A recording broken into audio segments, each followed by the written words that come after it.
வணக்கம் ராஜலட்சுமி. மதுரை மாநகராட்சியில் 150 கோடி ரூபாய் வரி ஏய்ப்பு என்பது நடைபெற்றிருப்பதாக கிடைத்த தகவலின் அடிப்படையில் மதுரை மாநகராட்சியின் 4 மண்டல தலைவர்கள் உடனடியாக ராஜினாமா செய்யப்பட்டனர்.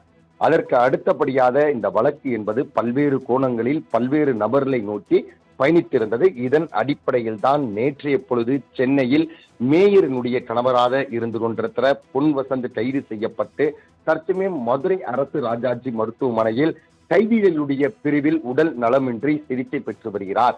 கைது செய்யப்பட்டிருக்கிற சூழ்நிலையிலும் கூட உடல் நலம் சரியில்லாத காரணத்தினால் தற்சமயம் மருத்துவமனையில் சிகிச்சை பெற்றக்கூடிய அவர் இன்று மாலை மீண்டும் நீதிமன்றத்திற்கு அழைத்து செல்லப்பட்டு சிறையில் அடைக்கப்படுவார் என்ற பெரும் எதிர்பார்ப்பு இருந்து கொண்டிருக்கிறது.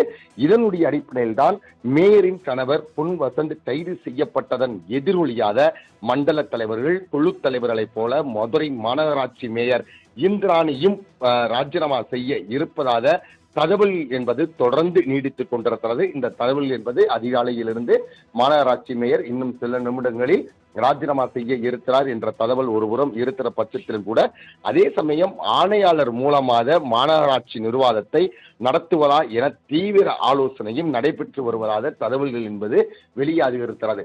100 வார்டுகளை உள்ளடக்கிய இந்த மதுரை மாநகராட்சியில் 150 கோடி ரூபாய் வரி ஏய்ப்பு என்பது பொதுமக்களிடையே ஒரு மிகப்பெரிய அதிர்ச்சி அலைகளை ஏற்படுத்தி இருக்கிற பட்சத்திலும் கூட அடுத்தடுத்து இந்த கைது நடவடிக்கைகள் என்பது தொடர்ந்து நடைபெற்று வருகிறது. இன்னும் முக்கிய பிரமுகர்கள் இதில் தொடர்பில் இருக்கிற பட்சத்தில் அவர்களையும் கைது செய்யப்படுவார்கள் என்ற ஒரு பெரும் எதிர்பார்ப்பில் இருந்து கொண்டிருக்கிறது.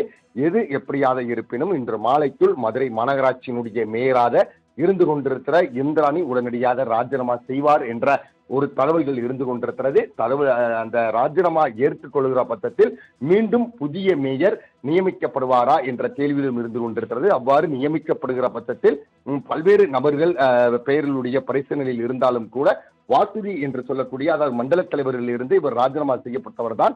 அவர் மீது ஒழுங்கு நடவடிக்கை ஏதும் இல்லை என்ற காரணத்தினால் வாசுதி என்பவர் மேயராக்கப்பட்டு மீண்டும் மண்டல தலைவர்கள் நியமிக்கப்படுவார்கள் என்ற ஒரு கருத்தும் அதே சமயம் மாநகராட்சியினுடைய ஆணையாளர் தலைமையில் தான் இனி இருக்கக்கூடிய காலகட்டங்கள் இந்த மாநகராட்சி அவர் கைவசம் தான் இருக்கும் என்று சொல்லப்படுகிறது. பொறுத்திருந்துதான் பார்க்க வேண்டும். ராஜலட்சுமி,